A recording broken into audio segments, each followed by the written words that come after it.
Genesis chapter 50. Joseph threw himself on his father and wept over him and kissed him. Then Joseph directed the physicians in his service to embalm his father Israel. So the physician embalmed him, taking a full 40 days, so that was the time required for embalming. And the Egyptians mourned for him 70 days. When the days of mourning had passed, Joseph said to Pharaoh's court, "If I have found favor in your eyes, speak to Pharaoh for me. Tell him, my father made me swear an oath and said, I am about to die.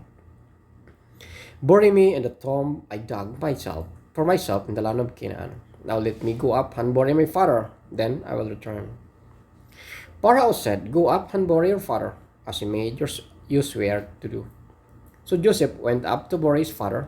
All Pharaoh's officials accompanied him, the dignitaries of his court, and all the dignitaries of Egypt, besides all the members of Joseph's household, and his brothers and those belonging to his father's household.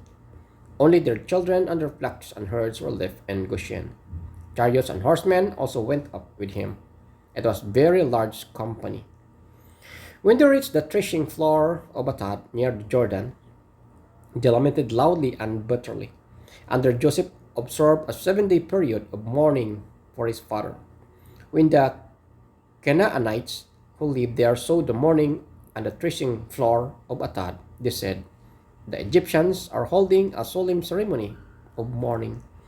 That is why that place near the Jordan is called Abel Mizraim. So Jacob's sons did as he did commanded them. They carried him to the land of Canaan and buried him in a cave in the field of Machpelah, near Mamre, which Abraham had brought along with a field as a burial place from Ephron the Hittite. After burying his father, Joseph returned to Egypt, together with his brothers and all the others who had gone with him to bury his father. Joseph reassures his brothers. When Joseph's brothers saw that their father was dead, they said, "What if Joseph holds a grudge against us and pays us back for all the wrongs we did to him?" So they sent word to Joseph, saying, "Your father left the instructions before he died. This is what you are to say to Joseph. I ask you to forgive your brothers the sins and the wrongs they committed in treating you as badly.